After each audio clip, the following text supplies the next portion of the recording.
Então a Paty, né, estava falando ali sobre nosso final de semana, foi bem bacana. Tem coisas que só milionários ou missionários experimentam, né? Então a gente tem podido experimentar muitas coisas aí, porque Deus é bom, a sua misericórdia dura para sempre. Glória a Deus. Coisa boa é pastorear a igreja de Jesus, né? Primeiro porque ela é de Jesus, né? Então o responsável é Ele. Então a gente auxilia. Outra coisa é também poder nos locomover no meio da igreja como um todo, né? Independente de uma placa, mas poder estar com pastores de diversas congregações, de ter amizade com diversos pastores, né? Isso é maravilhoso. A gente já viu tanta coisa nessa vida, né? A gente já viu pastor brigando de soco já, né? Por causa de ovelhas. As ovelhas nem deles não são, né? As ovelhas são de Jesus. Então as pessoas, elas eventualmente elas vão trocar de congregação, vão para outros lugares. Recebemos aqui pessoas de outras congregações e às vezes algum pastor tenha algo da parte de Deus específico para cuidar daquela pessoa que talvez eu não tenha conseguido curar. Então a gente é livre, né? Coisa boa ser livre. Coisa boa é poder pregar a palavra de Deus sem estar comprometido nem com estruturas, nem com política, nem com empresários. Não estou aqui para contentar ninguém paga as minhas roupas, meu carro, minha casa, ninguém me financia, não tem nenhum empresário me financiando em nada. Então a gente é livre para pregar a verdade pura, simples. Isso é muito bom, isso não tem preço. Coisa boa é viver bem, viver tranquilo. E eu confesso que Deus me deu muito mais do que eu pedi, do que eu pensei, do que eu mereço, do que eu preciso. É a bondade de Deus. Glória a Deus. Eu e a Paty, desde muito cedo, o chamado pastoral, o chamado de ensino, já estava sobre as nossas vidas, né? Acho que eu uma semana depois de batizado, eu já estava liderando um grupo, eu já estava ensinando, mal sabia, mas Deus me deu uma graça, de ler o versículo e Ele me revelar tantas coisas. Deus me deu uma graça e a gente sempre esteve envolvido com pessoas, né? E o fato de nós termos passado a nossa infância no meio bem humilde, bem simples, né? Nos levou em lugares, né? Depois da nossa conversão, em lugares, né? De pessoas bem simples, bem humildes ali. E a gente sempre teve a facilidade de nos locomover, né? A gente ia para o meio das invasões, ia para lugares assim, meu Deus do céu. Lembro que uma vez a gente estava num evento cortando cabelo na rua, e eu também, até com o cabelo eu corto também, gente. Uma máquina na mão, uma fila assim, meninos assim de uma comunidade bem pobre, de invasão assim. E o vento vinha, trazia cabelo assim, e era moda, eu acho que na moda da Copa do Mundo, que o Ronaldo, o Fenômeno, cortou o cabelo com aquele negócio em cima assim. E aí eles queriam todo mundo aquele corte, então eu só ring, próximo, como é que tu quer o cabelo? Igual dele. Eu digo, opa, tá bom, então tá agradando. E aquela fila não terminava, parecia que brotava a criança. E de repente para um cara, já um coroa assim, mas com um cabelão, né? Meu Deus, uma peruca, né? Eu digo, e o senhor? Ele assim, eu sempre uso a 2. Eu digo, meu Deus, sempre uso. Eu pensei comigo assim, o sempre deve fazer uns 4 anos, mas tudo bem. Meu Deus, e quando eu toquei a máquina trancou, parou na hora. E aí tive que pegar de tesoura, tosqueando assim, baixei umas melenas, as madeixas, e aí finalmente cheguei com a máquina 2. E todas essas coisas, né, nos apontavam para algo que nós temos experimentado hoje. Nós não tínhamos uma estrutura, mas tínhamos um coração. E as coisas de Deus, elas são simples, elas são muito simples. O problema é que o ser humano tenta dificultar, complicar, enfeitar aquilo que é simples. O ser humano sempre tenta fazer algo, colocar adendos naquilo que é simples. O Evangelho é simples. Jesus veio simples, veio como homem simples, não veio como um rei, como todos esperavam, achavam que ele viria com pompa, e ele vem como um carpinteiro.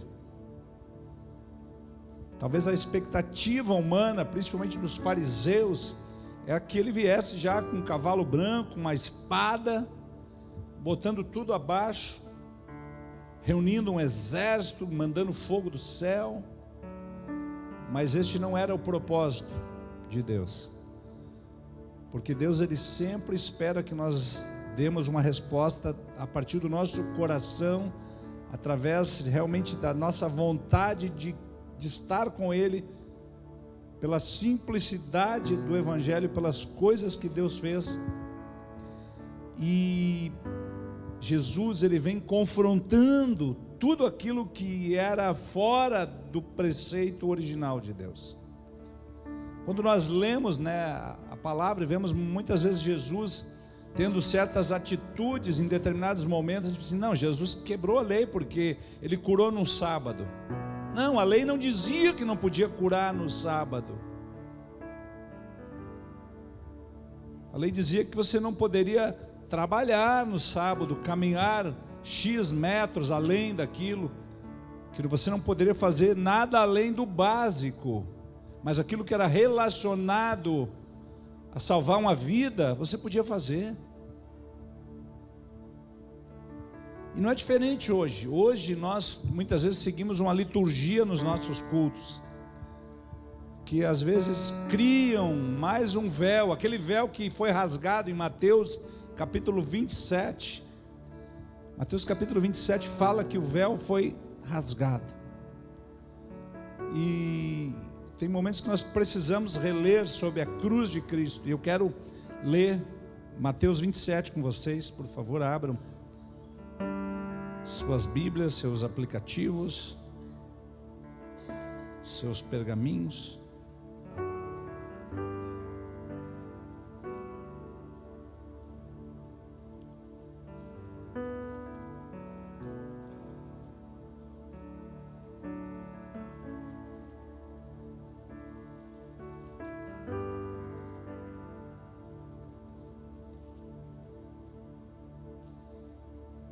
Mateus 27, verso 45.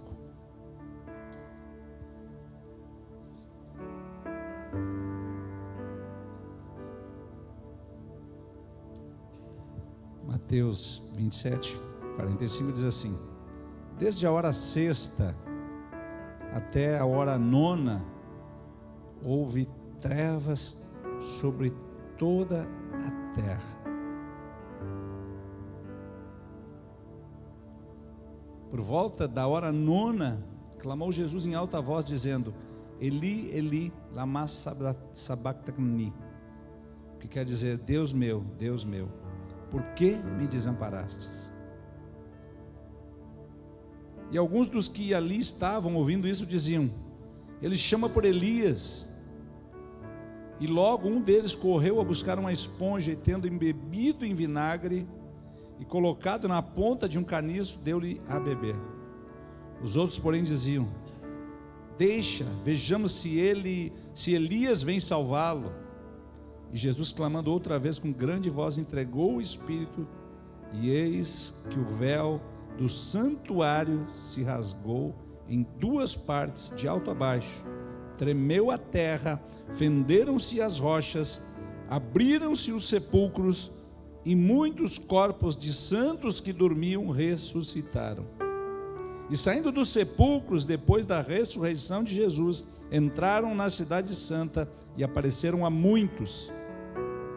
O centurião e os que com ele guardavam a Jesus, vendo o terremoto e tudo que se passava, ficaram possuídos de grande temor e disseram: verdadeiramente este é Filho de Deus.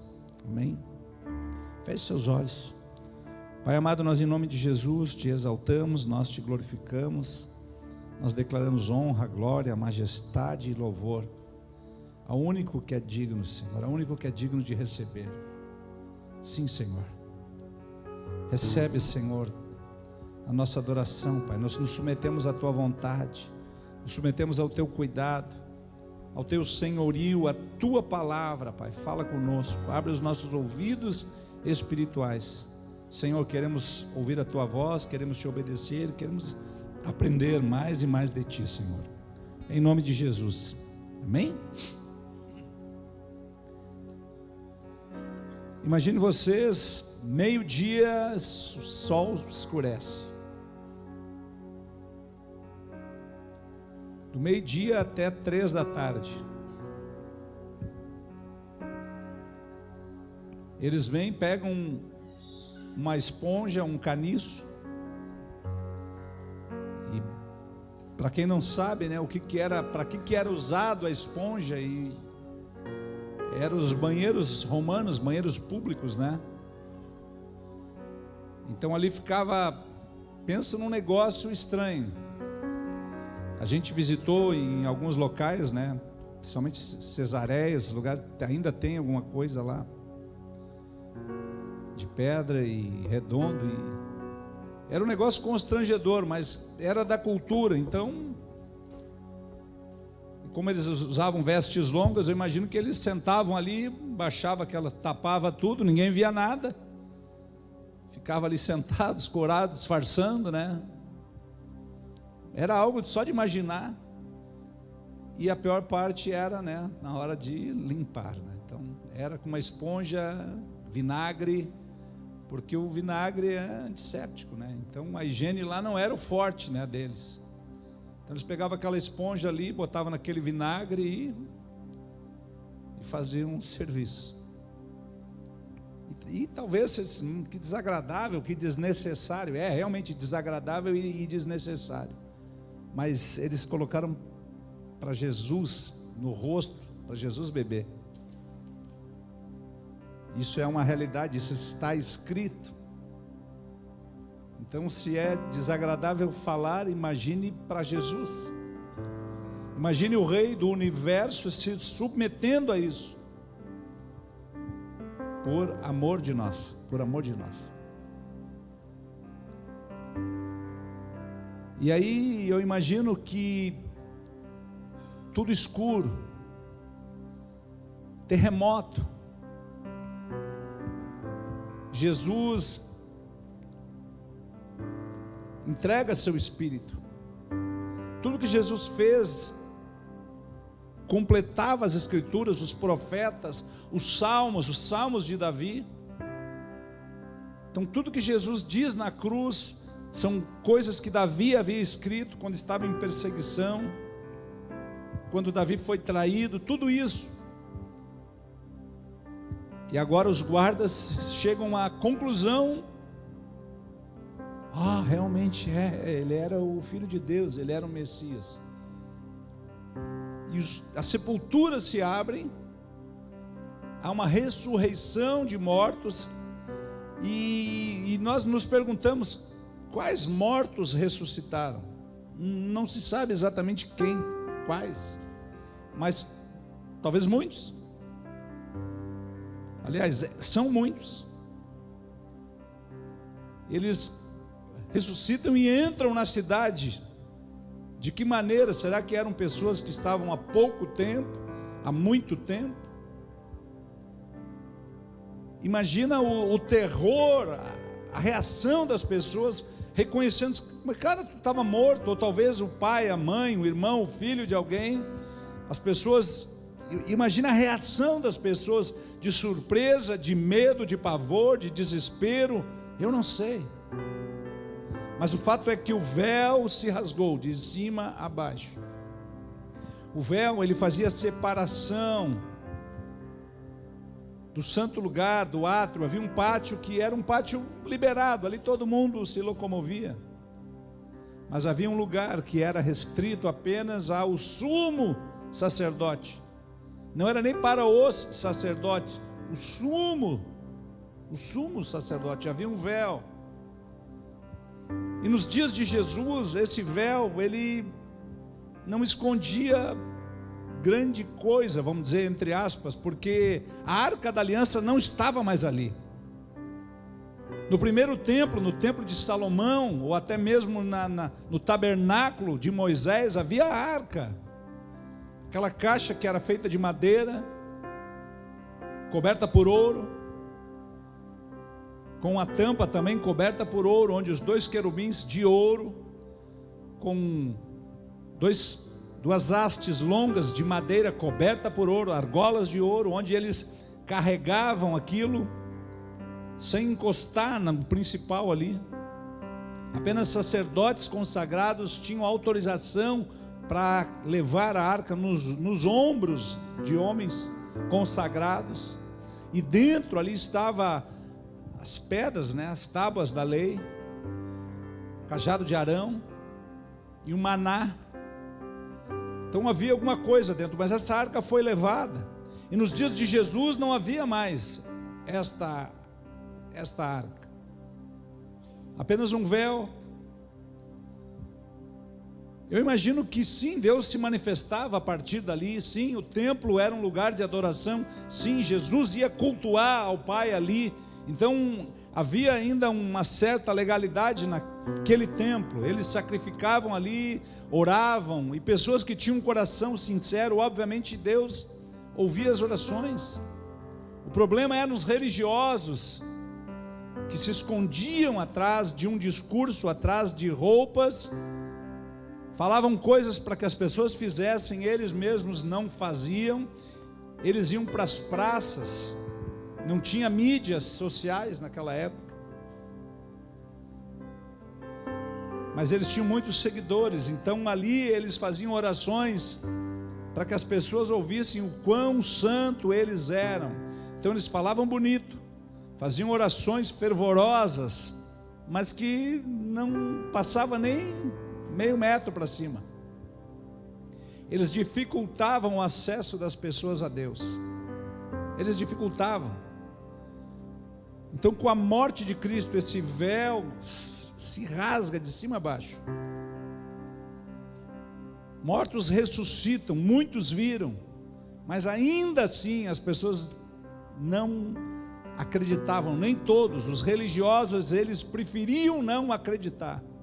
Sabe aquela pessoa que tem uma opinião que não se abre a uma conversa, que ela acredita naquilo e ponto. E você pode vir com 50 fatos para ela e ela não vai mudar de opinião, porque ela já escolheu não acreditar em nada, apenas na sua própria convicção. Mas o fato é que ainda hoje nós tentamos colocar um outro véu, impedindo o acesso das pessoas até o próprio Deus. Entenda algo, nós chamamos as pessoas, oramos por pessoas, entendemos que algumas pessoas carregam uma unção de cura, outra unção para libertar. Há diferentes dons, diferentes manifestações no meio da igreja. O que nós não podemos fazer é fazer com que as pessoas se tornem dependentes espirituais, emocionais de pastores. O que nós como pastores precisamos ensinar à igreja é que o véu se rasgou, que o acesso é para todos. Você pode pedir oração, é justo, é maravilhoso, mas você também tem o dever de orar, crendo que Deus pode fazer infinitamente mais do que pedimos ou pensamos. do que vocês também têm a mesma autoridade que os pastores têm para poder orar por um enfermo, orar por pessoas. E que quando nós oramos por pessoas enfermas aqui, nós sempre falamos, a oração da igreja curou o enfermo. Não é a oração do homem de Deus, do fulano, o fulano orou e a igreja orou. Quando Pedro estava preso, a igreja orou e as cadeias se romperam e ele foi liberto, foi livre daquilo ali.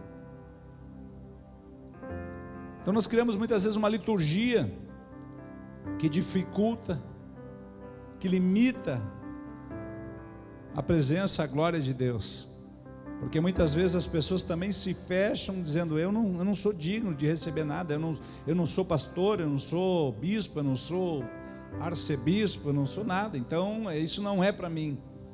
Não, isso é para todos.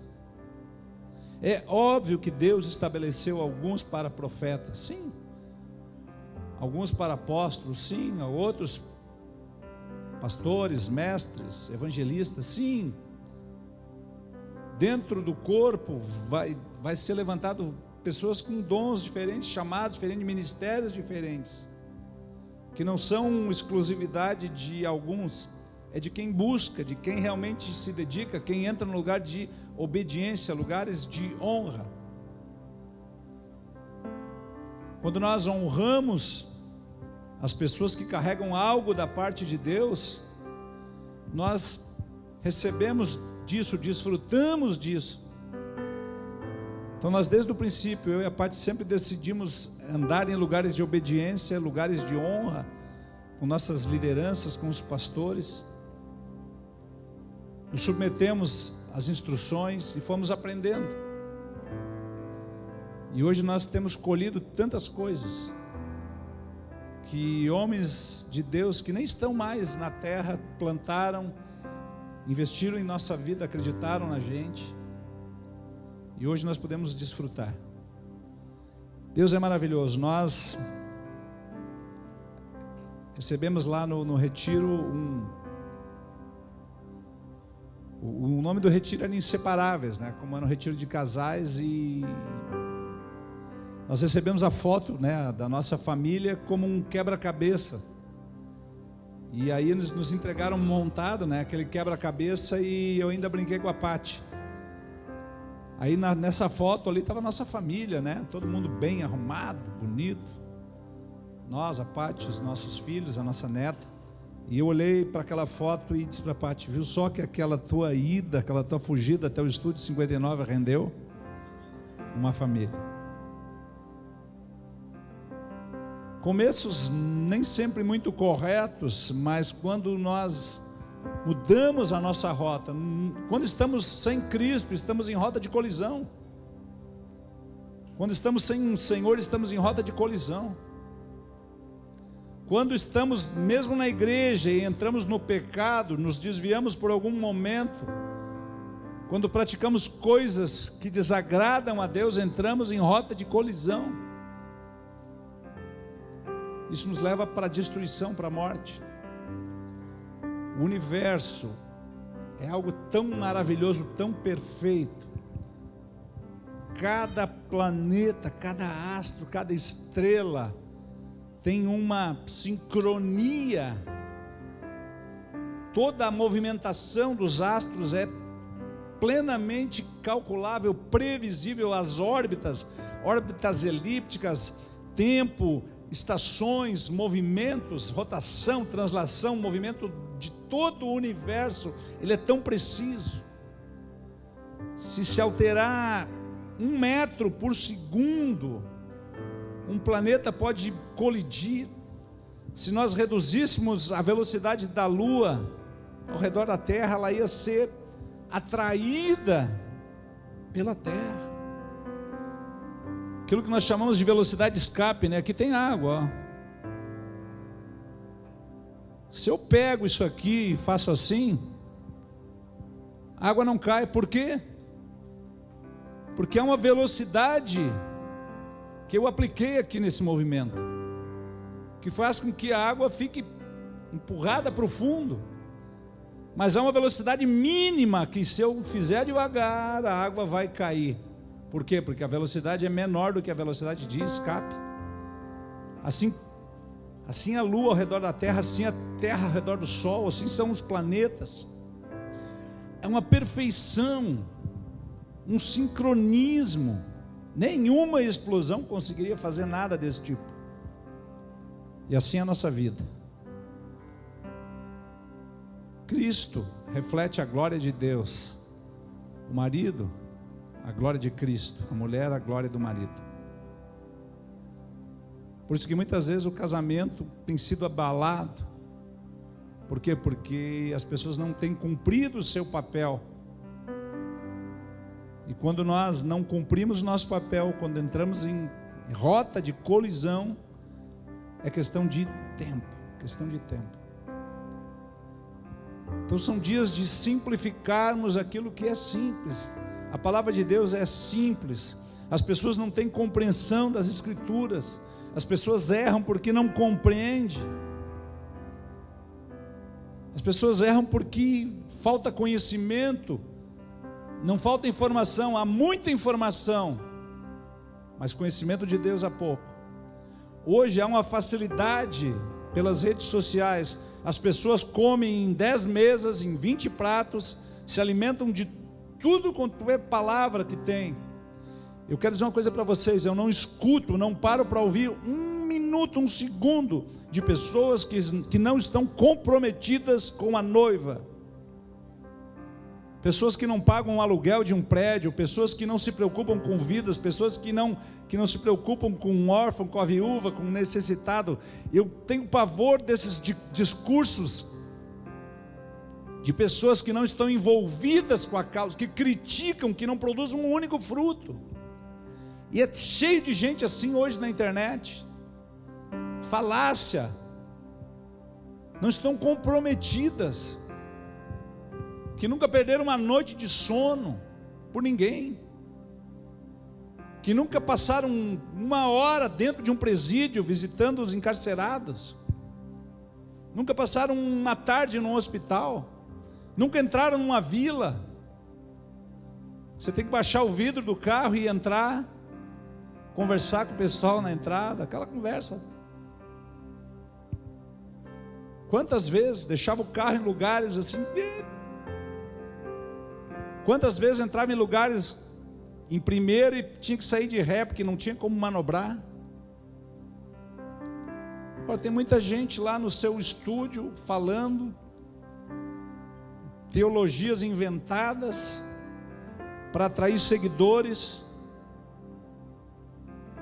mas não estão comprometidas com a igreja, com a noiva, com a causa.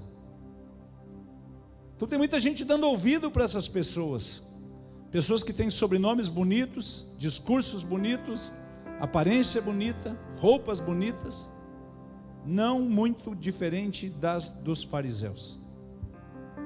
Os fariseus, eles moravam bem, roupas bonitas, discursos bonitos, mas Jesus os chamava de sepulcros caiados, bonitos por fora e podres por dentro. Creio que o Senhor tem chamado a igreja para um tempo de ajuste, um tempo de alinhamento, um tempo onde nós precisamos voltar à simplicidade do Evangelho, a beleza da simplicidade de Cristo. Nós não podemos anular o sangue derramado na cruz. O véu se rasgou. O véu se rasgou de cima a baixo. Por quê?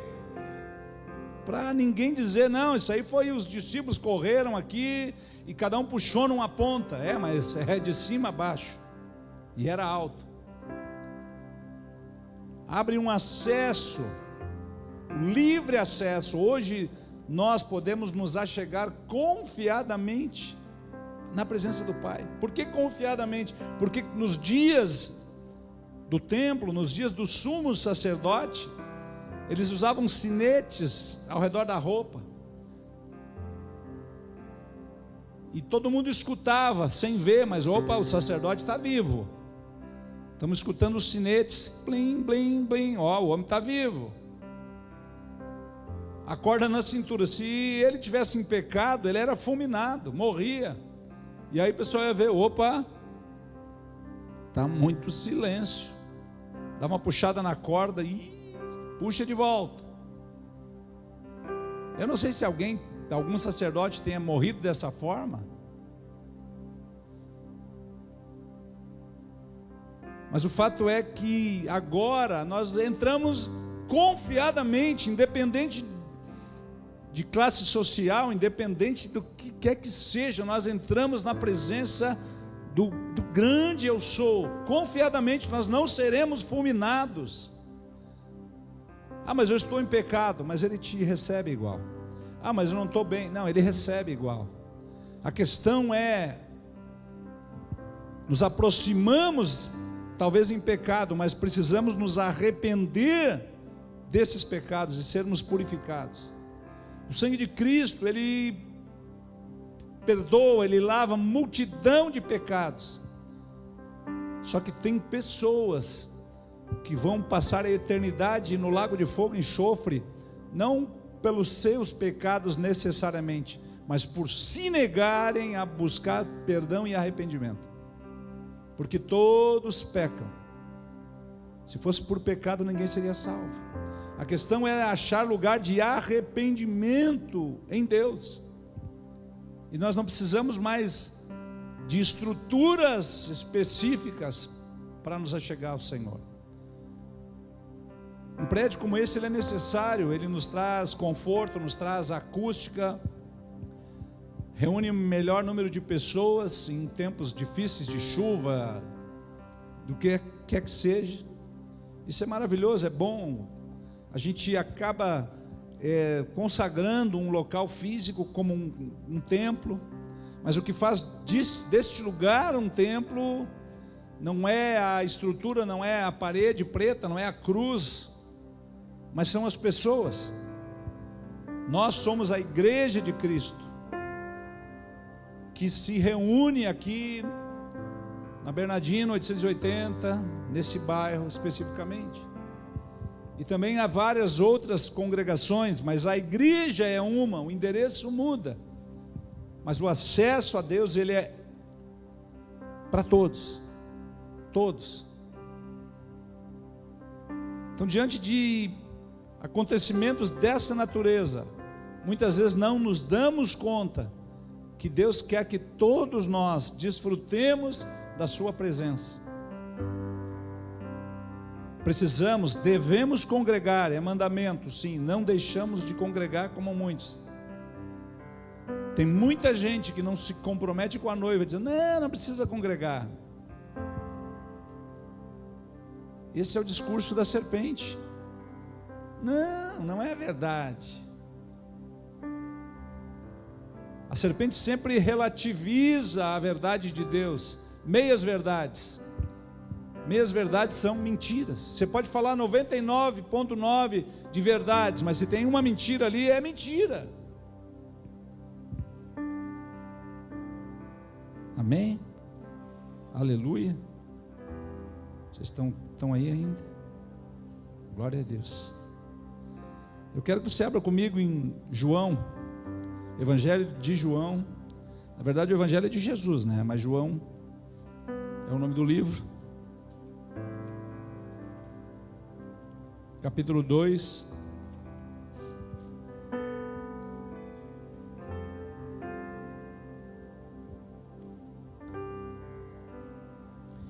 O fato é que desde o princípio o homem sentia a necessidade de Deus,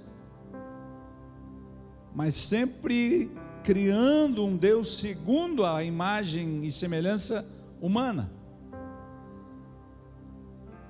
ou de animais, ou de seres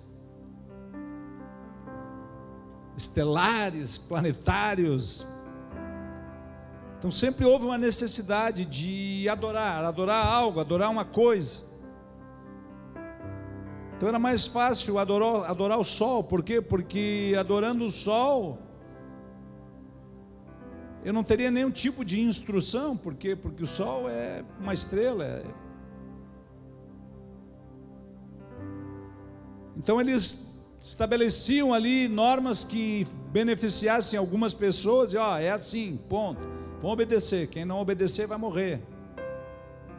Criavam imagens de esculturas segundo o que eles imaginavam, a imagem de pessoas, de animais.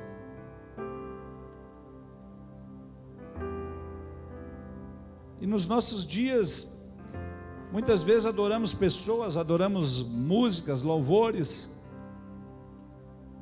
Às vezes, para fazer uma seleção de louvor, a gente procura muitas vezes aqueles que nos agradam, com melodias melhores, porque a música em si, ela move com emoções, sentimentos, a química do organismo. E muitas das canções que nós ouvimos, elas são voltadas para o homem no centro. Eu isso, eu aquilo. Como se Deus tivesse obrigação de me atender, de me obedecer, e de que o fato de eu fazer meramente a minha obrigação, Deus tivesse alguma obrigação comigo. Não, se eu dizimar, se eu ofertar, se eu fizer um voto, se eu frequentar a igreja, se eu isso, se eu aquilo, se eu deixar a roupa assim, se eu usar o cabelo desse jeito, Deus vai me abençoar. De muitas vezes julgar porque o irmão tem um carro melhor, esse irmão é abençoado, olha o carrão que ele tem. Esse outro ali tem um por ou menos, né? Por ou menos não está a pé. Mas aquele do carro é mais abençoado. O que é ser abençoado? Isso tudo é questões humanas. São visões da terra.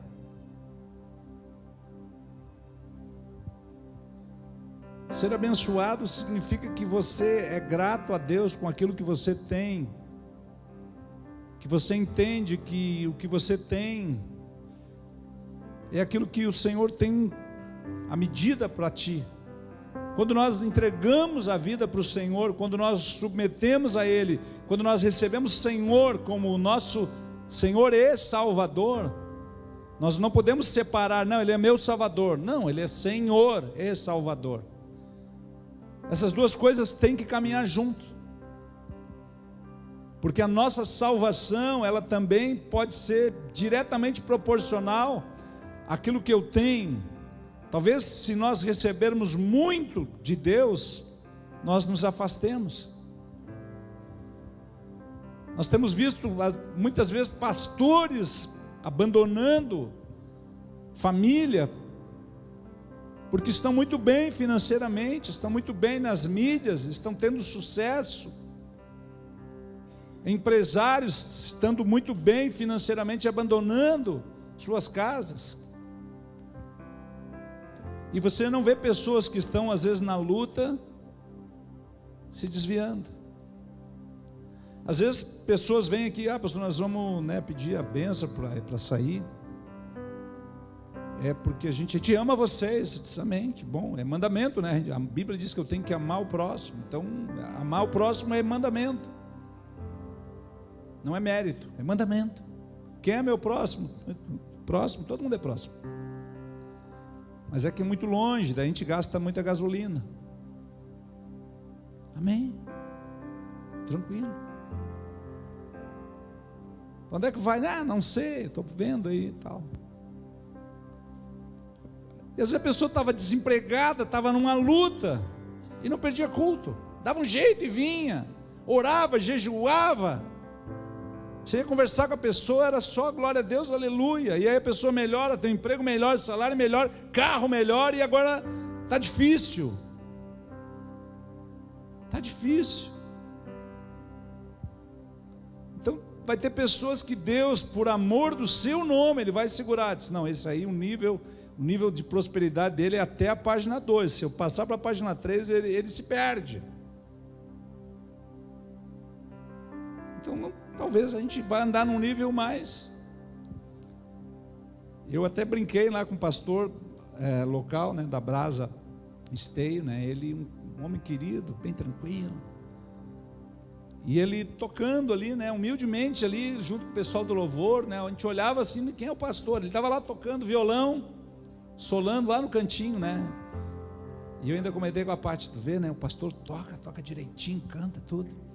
E eu ainda brinquei com ela, imagina se eu toco e canto, se já incomodo sem tocar, imagina se eu tocasse. Então Deus não vai me dar para mim, Deus não vai dar esse negócio para mim, por quê? Para me proteger. É meu nível, não é para mim aprender a tocar nada, máximo pedra na água. Por quê? Porque é assim que tem que ser. Como diz o gaúcho, né? Ovelha não é para mato. Então muitas vezes nós olhamos para a prosperidade de um, de outro, sem entender o que é prioridade para nós. A nossa salvação é a prioridade. Depois é a nossa família. Então isso é a coisa mais especial, mais importante para nós, é a salvação. Não é o quanto eu tenho na conta, não é o carro que eu tenho, a casa que eu moro, se é condomínio, isso é bênção. Se você prospera sem perder a essência da simplicidade de Deus, glória a Deus por isso. Se você prospera, mas não esquece de honrar quem honra, de servir a quem realmente precisa, se você não entender que a prosperidade que Deus nos dá não é para ter, mas é para fazer, não é para acumular. A Bíblia diz que o amor ao dinheiro é a raiz de todos os males. Não diz que o dinheiro é a raiz de todos os males. Não, o amor ao dinheiro é a raiz de todos os males. Deus não é contra a prosperidade, pelo contrário. Deus é um Deus que traz a prosperidade. Deus é um Deus que é um Deus organizado. O Pati falava sobre isso hoje de manhã, né? Quando Deus lá no princípio, né? Bereshit, no princípio, então havia uma desordem específica, proposital. Deus, o Espírito de Deus pairava sobre o abismo, a terra estava desordenada. O Senhor chama, haja luz. Quando há luz, a luz de Cristo vem sobre o universo. Antes que houvesse sol, haja luz. A partir daí Deus ordena o planeta. E assim deve ser as nossas vidas, debaixo da luz de Cristo, para que haja ordem, para que haja paz, para que haja prosperidade. Sem esquecer da simplicidade do Evangelho, da bondade de Cristo. Não é à toa que ele vem como um carpinteiro, simples, humilde. Não é à toa que ele entra em Jerusalém montado num burrinho. Poderia ser um cavalo branco, para ser mais romântico. Não, mas num jumentinho, para que se cumprisse a profecia. E vamos para 8h20, né? É um pouco mais, hoje até que eu estou dentro. João capítulo 2. 3 dias depois houve um casamento em Caná da Galileia, achando-se ali a mãe de Jesus. Jesus também foi convidado com seus discípulos para o casamento. Tendo acabado o vinho, a mãe de Jesus lhe disse: eles não têm mais vinho. Mas Jesus disse: mulher, que tenho eu contigo? Ainda não é chegada a minha hora. Então ela falou aos seus serventes: fazei tudo o que ele vos disser. Estavam ali 6 talhas de pedra que os judeus usavam para a purificação, e cada uma delas levava 2 ou 3 metretas. Jesus lhes disse: enchei de água as talhas, e eles as encheram totalmente.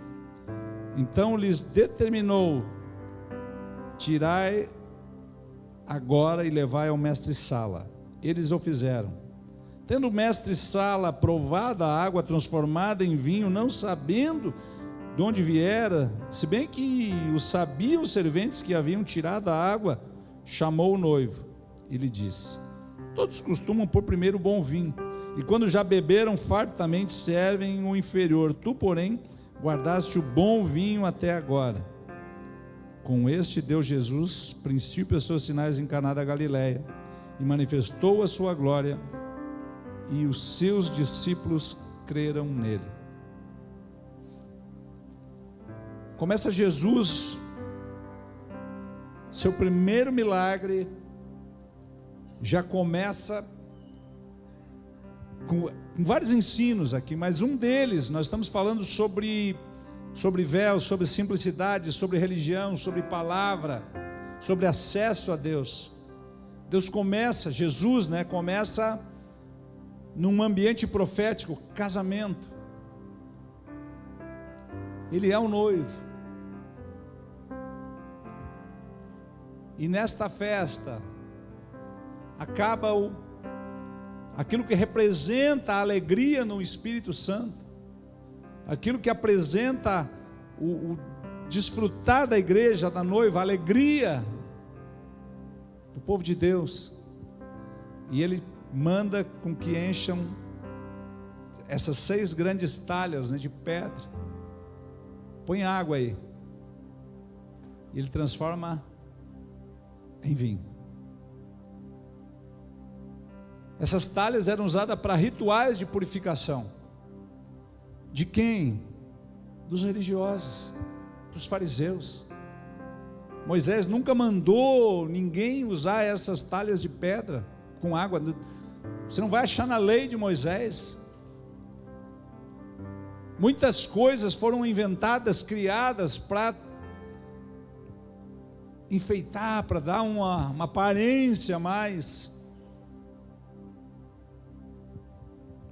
Na lei mandava ir buscar uma água corrente, um local específico, fora. Mas eles, 6 talhas, 6 aponta para um número de homem. 6 é número de homem. E eles não se dão conta disso. E Jesus transforma em vinho. Ou seja, o que Jesus estava profetizando, que essas coisas de homem precisavam ser lavadas pelo sangue do Cordeiro, para que as pessoas recebessem da presença do Espírito de Deus, para que ali todos os convidados, para que a igreja, parafraseando, pudesse desfrutar de algo a nível do Espírito, se alegrar com a alegria do Espírito Santo, porque assim deve ser. É óbvio que para os religiosos eles se escandalizavam. Como assim? Ele está usando essas talhas, são sagradas. Quem disse? Eles diziam. Em seguida, se você continuar lendo aqui no verso 13, ali diz: Jesus, estando próximo da Páscoa dos judeus, subiu Jesus para Jerusalém, encontrou no templo os que vendiam bois, ovelhas, pombos e também os cambistas assentados, e tendo feito um azorrague de cordas, expulsou todos do templo, bem como as ovelhas, os bois, derramou pelo chão o dinheiro dos cambistas, virou as mesas e disse aos que vendiam pombas: tirai daqui estas coisas, não façais da casa de meu pai casa de negócio. Você consegue imaginar Jesus fazendo isso? Por quê? Porque o Jesus da folhinha, aquele de cabelo loirinho, repartido no meio, com aquela barba tratada, nem o André tem uma barba tão tratada que nem o Jesus da folhinha dos filmes. Olha o Jesus, não é o do André, mas o do Jesus da folhinha. Aquele Jesus da folhinha, um personagem criado para contentar a nossa vontade, a vontade humana, segundo a imagem de Michelangelo, que era pago por Roma para fazer as pinturas, os desenhos. Só que o nosso amado Jesus, ele entra, ele vira tudo, ele joga tudo no chão. E imagina, ninguém ousou fazer nada contra ele. Por que que ele faz isso? Porque eram coisas de homens, aquilo servia para atender Herodes, que recebia grande parte das vendas, os fariseus, que faziam vista grossa, os fariseus que tinham compromisso com Roma, porque eles recebiam das benesses, literalmente os sacerdotes comiam na mão de Roma. Então Jesus vem e põe tudo abaixo, tudo que era ilegítimo, tudo que era ilegal. Jesus não estava quebrando a lei, aquilo ali não era nem para estar ali nunca, mas estava. Porque Herodes fez o templo, Herodes o Grande fez o templo, com um objetivo. Por mais que ele conhecesse a cultura, mas ele também não era bobo, era um homem astuto. E agora, não é o Herodes Grande, mas é o Herodes, o filho, o qual Jesus chama de raposa, astuto.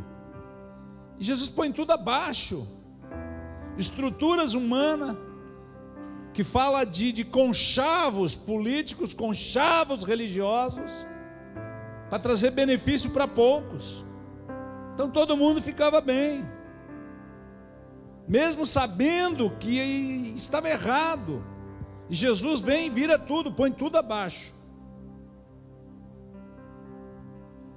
E nesses dias, eu creio que Jesus vai colocar muitas coisas abaixo, muitas estruturas humanas, estruturas religiosas, que negam a verdade, que relativizam a Bíblia, que pregam parte das Escrituras, que omitem outras para manter pessoas sentadas nos bancos com dependência emocional, religiosa,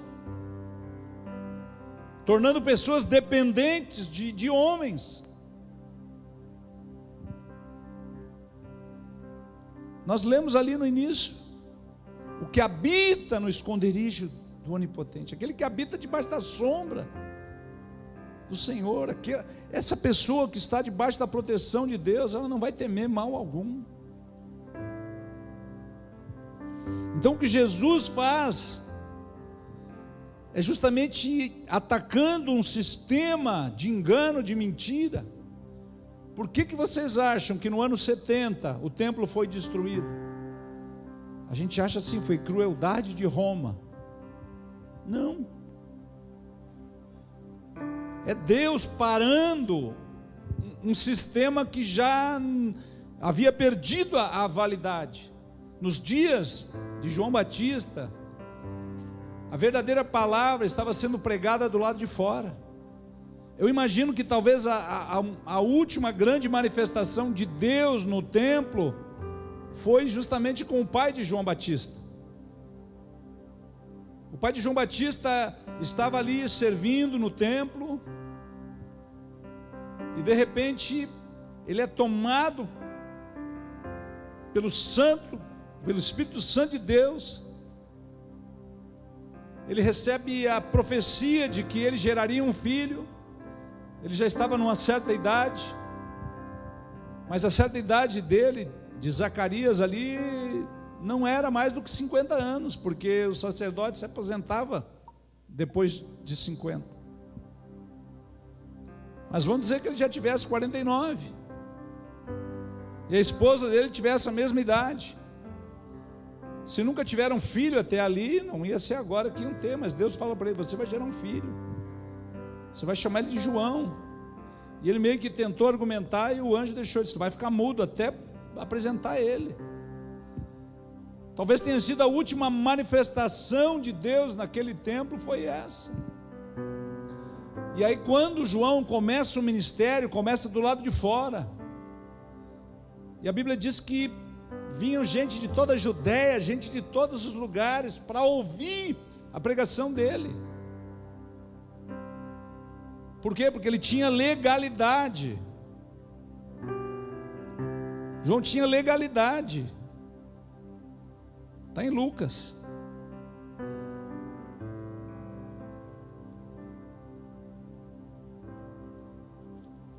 Lucas capítulo 3.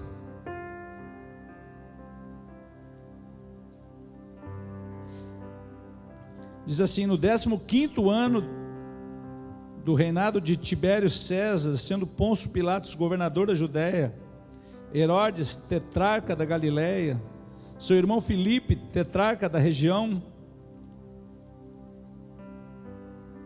da Itureia e Traconites, Elisânias, tetrarca Abilene, tetrarca de Abilene, sendo sumos sacerdotes Anás e Caifás, veio a palavra de Deus a João, filho de Zacarias, no deserto. Ele percorreu toda a circunvizinhança do Jordão, pregando o batismo de arrependimento para a remissão de pecados, conforme está escrito no livro das palavras do profeta Isaías: voz do que clama no deserto, preparai o caminho do Senhor, endireitai as suas veredas. Todo vale será aterrado, nivelado todos os montes e outeiros, os caminhos tortuosos serão retificados e os escabrosos aplanados. Toda a carne verá a salvação de Deus. Dizia ele, pois, às multidões que saíam para serem batizadas: raça de víboras, quem vos induziu a fugir da ira vindoura? Produzi, pois, frutos dignos de arrependimento, e não comeceis a dizer entre vós mesmos: temos por pai Abraão. Porque eu vos afirmo que destas pedras Deus pode suscitar filhos a Abraão. E também já está posto o machado à raiz das árvores. Toda árvore, pois, que não produz bom fruto é cortada e lançada ao fogo. Então as multidões o interrogavam, dizendo: o que havemos, pois, de fazer? Respondeu-lhes: quem tiver 2 túnicas, reparta com quem não tem. Quem tiver comida, faça o mesmo.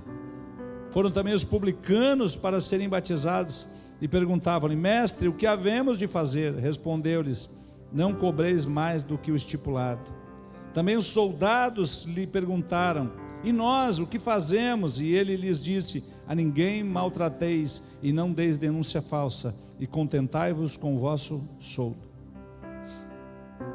Aqui há uma narrativa que fala de um governo humano. Quem estava sob o governo humano?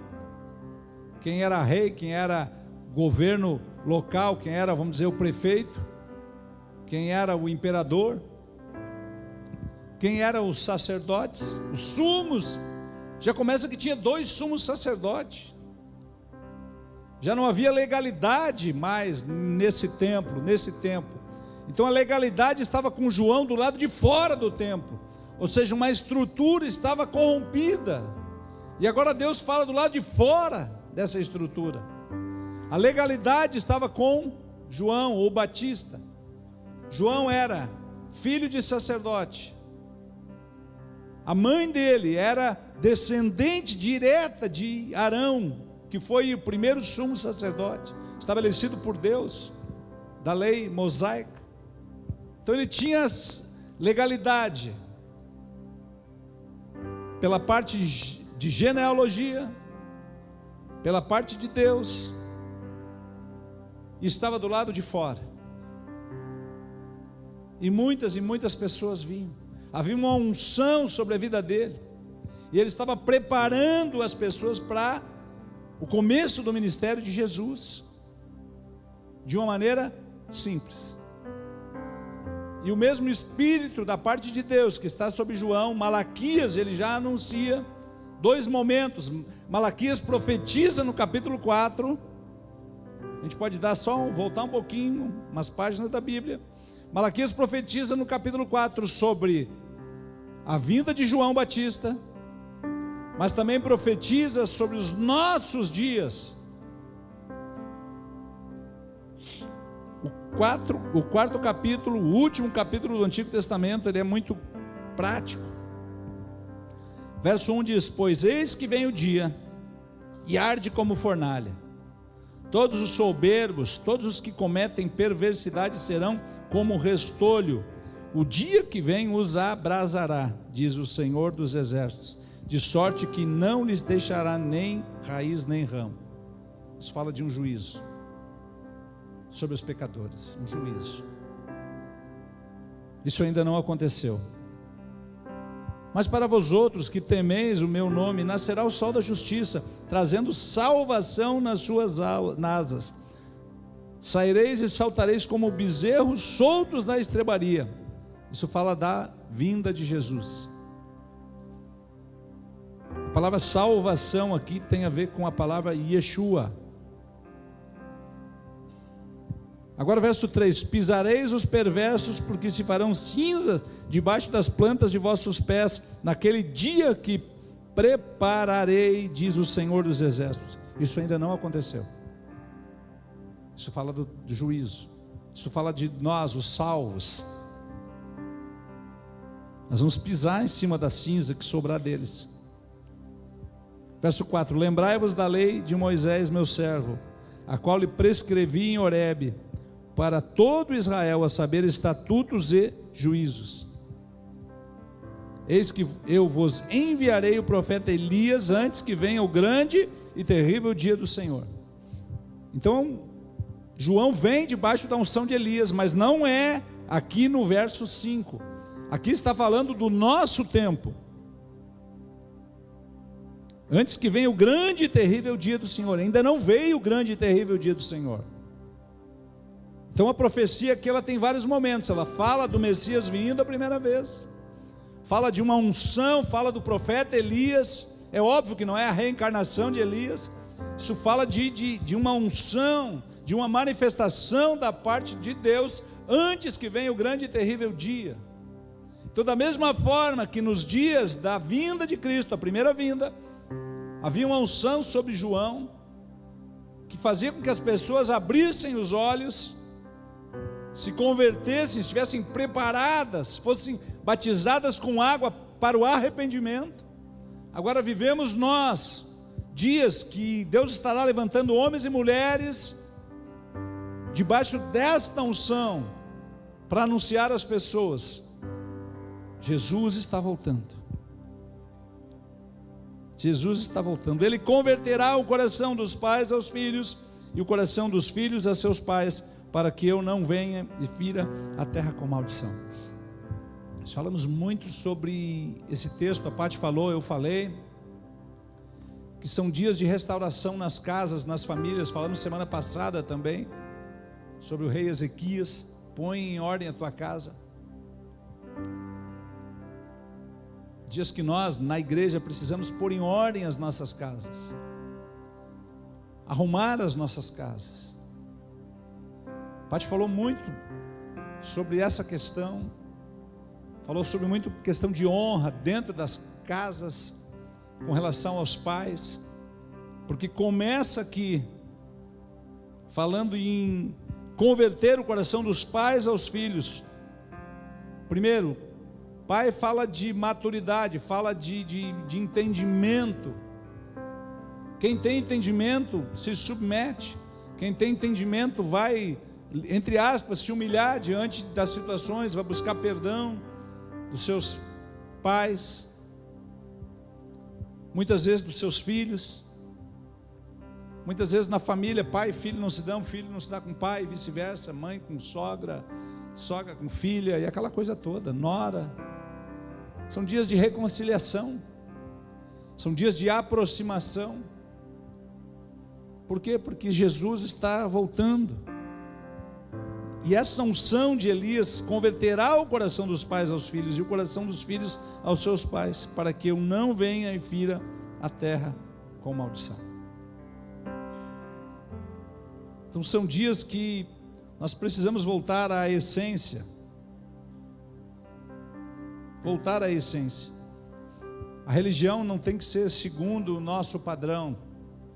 Na verdade, a palavra religião aparece 2 vezes nas Escrituras, quando Tiago fala da verdadeira religião, que literalmente é atender as viúvas, os necessitados, é fazer a obra de Deus, a obra social com relação a pessoas. A palavra religião do grego, religare aponta para um remendo, religar algo, já estava ligado, se rompeu. Então a religião é como que um remendo, mas na verdade o que nos liga é Cristo.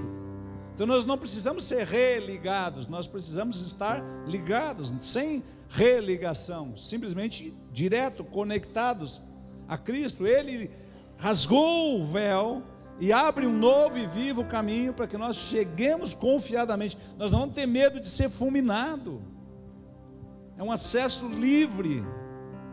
Amém? Aleluia.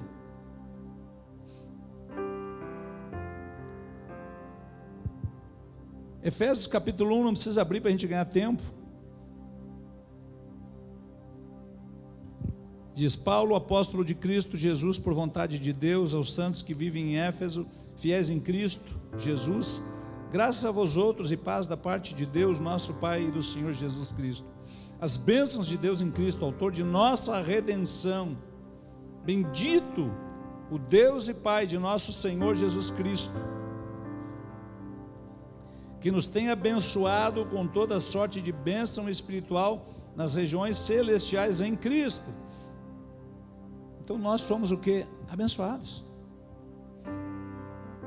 Todos nós que estamos em Cristo já somos abençoados. Não tem a ver com o que nós temos, mas quem nós somos. Pelo sangue de Cristo, pela redenção, pela reconciliação. Se Ele nos tem abençoado com toda sorte de bênçãos, aonde? Nas regiões celestiais, não é na terra. A terra é o plus assistance, né? É o plus ali. O que vier é lucro. O que vier é lucro. Porém, os nossos dias passam muito rápido sobre a terra. Quando a gente tem até 20 e poucos anos, a gente olha para quem tem 40 e diz: pai, esse cara é um velho. E aí quando a gente chega com 30 e poucos, a gente olha para o de 40, esse cara é um guri. E aí quando chega com 40, a gente olha para o de 50, não, o cara está novo. E quando a gente tem 50, olha para o de 60 e diz: não, se morre alguém de 60, diz: meu Deus, o cara era novo, um guri. E aí quando a gente tem 60, a gente começa a fazer conta, diz: meu Deus. Aí você olha para as pessoas que têm 90, quem tem 90, a pessoa já começa a catraquear. Quem tem a sorte de chegar aos 90, já falha a memória, falha as pernas, a pessoa já troca o nome dos filhos, já não. Tem dia que não lembra de nada, tem dia que lembra de tudo. Então a gente estabelece assim: não, até 80 vai rodando bem. Então quando a gente vai chegando perto, a gente vai fazendo conta, diz: meu Deus. E às vezes eu começo a pensar assim: se tudo correr bem, eu tiver a sorte que teve meu pai, eu tenho mais 20 anos. Gente, 20 anos é nada. 20 anos é nada. Só aqui nesse prédio nós estamos há 10. Parece que foi ontem. 10 anos foi. Então se a nossa esperança está na terra, nós seremos os mais infelizes. Nós precisamos entender que nós que cremos em Deus, estamos vivendo os nossos piores momentos dentro da eternidade. Como assim? Sim, nós estamos vivendo os nossos piores momentos. Por quê? Porque nós aguardamos novos céus e nova terra, que são coisas maravilhosas, imensuráveis. Isto sim é paraíso, isso sim é plenitude. Agora, pessoas que hoje abusam das leis em proveitos pessoais, ou que abusam da religião para si, para enriquecer, pessoas que burlam a lei, pessoas que cometem roubos, desvios, pessoas que têm enriquecido ilicitamente, estão vivendo os seus melhores dias, que são migalhas. A gente olha para muitos políticos aí que já estão batendo biela, dando com as duas mãos, subornos, desvios. Uma obra um prédio comum que demora 1 ano para ser feito, se é público demora 10.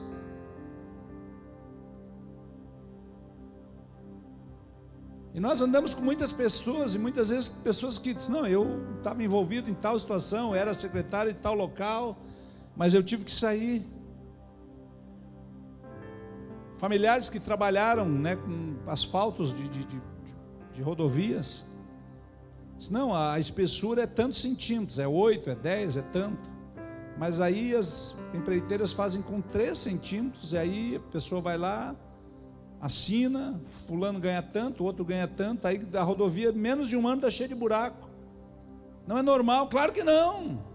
Ela tem que ter uma espessura, mas não tem. Eu fui inspetor de qualidade, eu ponho o olho eu sei a medida, quantos milímetros.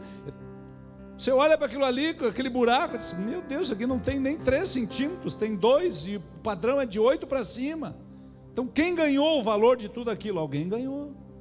Então essas pessoas que estão enriquecendo ilicitamente, estão vivendo o paraíso, os melhores momentos.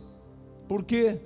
Porque se não se arrependerem, não buscarem perdão no Senhor, vão passar a eternidade no lago de fogo e enxofre, ranger de dentes, por toda a eternidade. Então elas têm mais que aproveitar a vida delas, porque talvez tenham 20 anos, 10 anos, tem os melhores médicos, os melhores planos,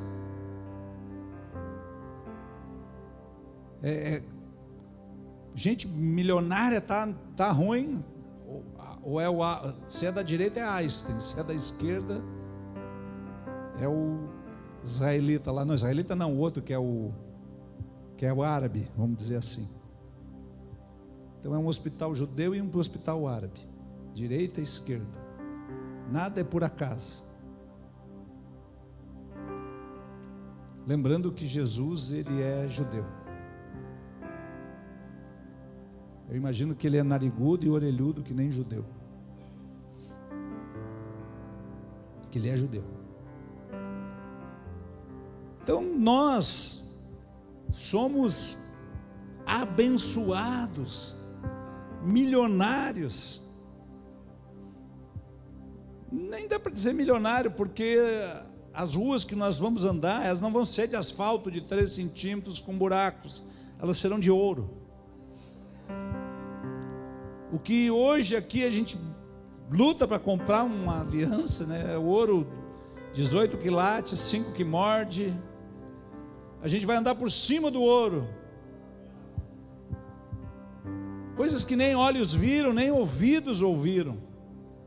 Então o ponto que eu quero chegar é: invista na terra, sim, se gradue, estude, busque, desfrute, mas que tudo aquilo que você ganhar na terra seja para ajudar pessoas a chegarem ao céu. Que tudo que nós conquistarmos na terra, que parte disso seja dedicado a que mais pessoas alcancem o reino de Deus. É para isso que Deus enriquece algumas pessoas sobre a terra. Não é para que tenham, é para que façam, para que se tornem filhos e filhas de Deus. E o ímpio e o perverso, não se preocupe. Para eles, o grande terrível dia, o terrível dia do Senhor. Porque até o ímpio, ele tem serventia, para quando? No dia da calamidade, está escrito. Então que nós possamos entender que as coisas de Deus são simples, que o acesso a Deus é para todos, que muitas vezes a religião, a liturgia nos afasta das coisas simples de Deus. E no verso 3 de Efésios 1 diz: bendito Deus e Pai de nosso Senhor Jesus Cristo, que nos tem abençoado com toda sorte de bênção espiritual nas regiões celestiais em Cristo, assim como nos escolheu nele antes da fundação do mundo, para sermos santos e irrepreensíveis perante ele em amor.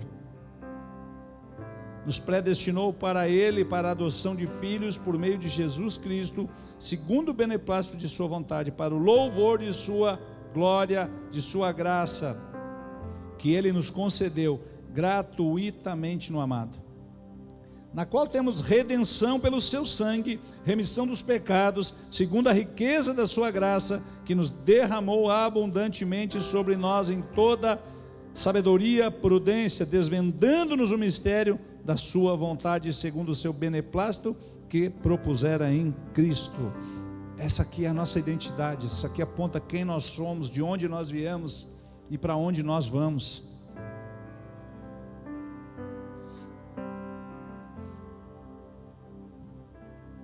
E para encerrar,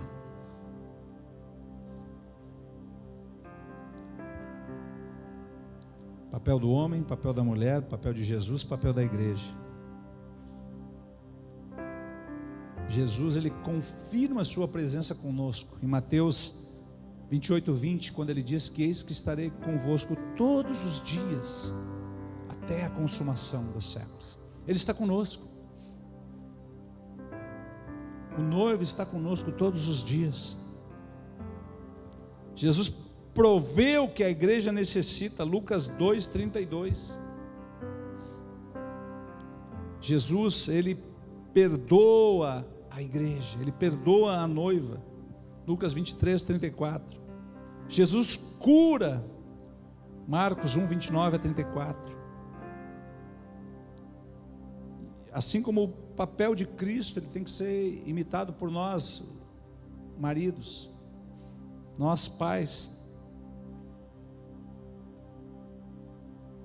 Por quê? Porque Jesus, ele serve a igreja. O marido serve a família. Jesus, ele dá o vinho, que é a alegria, que é o espírito, com um propósito para a vida. O pai é o que mantém a estabilidade da casa, que traz alegria quando chega. Eu vi outro dia um vídeo, das esposas em lugares aleatórios, e aí alguém filmava ali a fisionomia das mulheres quando viam um marido chegar, às vezes fardado do emprego, com um uniforme, ou às vezes até sujo. A fisionomia da esposa quando vê o marido chegar muda. Que coisa espiritual, coisa bacana. O sorriso que a esposa dá quando o marido chega do trabalho, quando se encontram, mesmo no shopping, na rua. O sorriso que a mulher dá quando vê o marido. Isso fala da noiva, da igreja, esperando o noivo, olhando para a porta, será que ele vem? Será que está chegando? E se perfuma, se prepara, põe a melhor roupa. Por quê? Porque ele está chegando. Isso é maravilhoso. Jesus conforta a igreja, mas também exorta a igreja. O que nós estamos fazendo hoje é, além de exortar, é trazer conforto pela palavra de Cristo. Exortação não é puxão de orelha, é incentivar a igreja a buscar, a compreender. A igreja faz o papel da mãe, A mãe ama. A mãe, ela quer que os filhos fiquem tudo ali na volta. O pai fica doido que case de uma vez, liberar espaço, para que tenha um destino. O pai olha para o guri, ele quer que tenha destino. Esse guri precisa estudar, precisa fazer um curso, precisa ter formação, precisa ganhar dinheiro, precisa se preparar, precisa ser homem. Essa guria tem que se preparar, para estar pronta para casar, para conhecer alguém, mas ela precisa se qualificar, e o pai fica sempre empurrando para fora, e a mãe fica protegendo. A igreja, ela protege, ela recebe, ela cuida, mas o pai dá destino. Nosso Pai Celestial, ele nos tem dado um destino, seja um destino ministerial, mas também um destino final, que é novos céus e nova terra.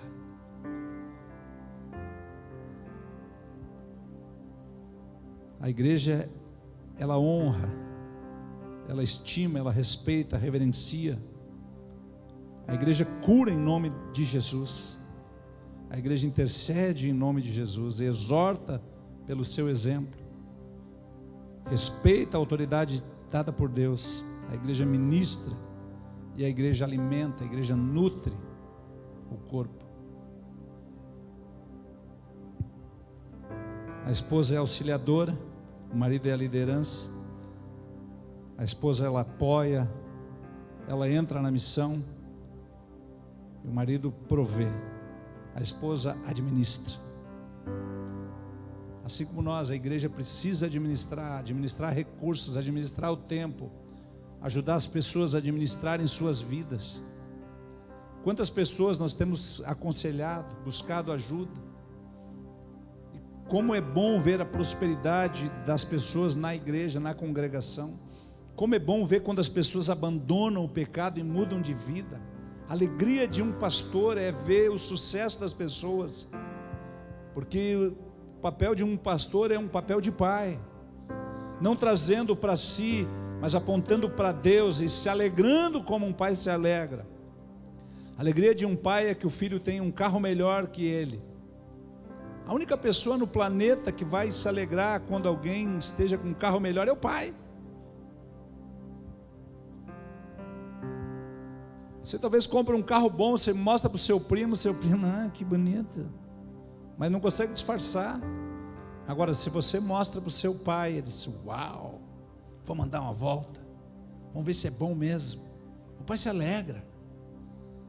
E o nosso papel como pastores é um papel não de exercer paternidade com um favor para meu lado, mas que aponte para Deus. Deus é o Pai celestial, o Pai eterno. Mas o nosso coração, um coração paterno, de dar destino para que você prospere e avance. Coisa boa é quando alguém nos convida: pastor, nós compramos um apartamento.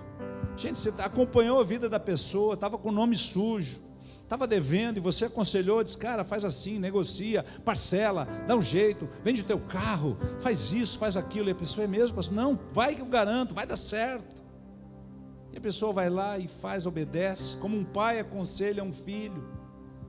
Muitas vezes nós erramos, por quê? Porque a gente não tinha um pai que nos literalmente colocasse para frente. O pai dá destino. Coisa boa, aí você vai lá no apartamento, come aquela janta maravilhosa, coisa linda, né? Deus é bom. Compra um carro, olha aqui, pastor, comprei um carro. Coisa linda. Esse é o papel dos pastores. Não ficar olhando, ele tem um carrão, então já dá para mim dar uma apertada, vou pedir um. Misericórdia.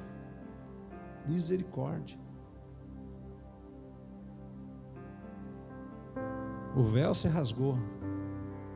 Nós não vamos botar um véu aqui para esconder tudo de novo. Nós vamos estabelecer coisas que Deus botou abaixo. Quando Jesus vira as mesas dos cambistas, é justamente isso, algo espiritual. Não é você ter uma cantina, não é você ter um bazar, não. É negociar a palavra de Deus. É negociar com a vida das pessoas. É vender indulgência para as pessoas. É isso que Jesus está fazendo, virando a mesa dos cambistas.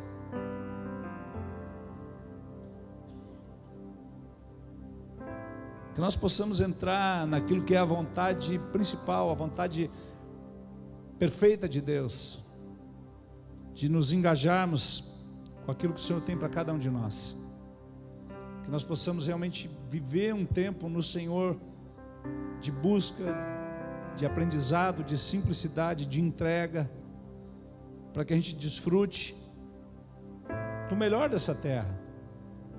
Se existe uma medida que cada um de nós tem capacidade, vamos buscar isso, mas entendendo que nós esperamos novos céus e nova terra.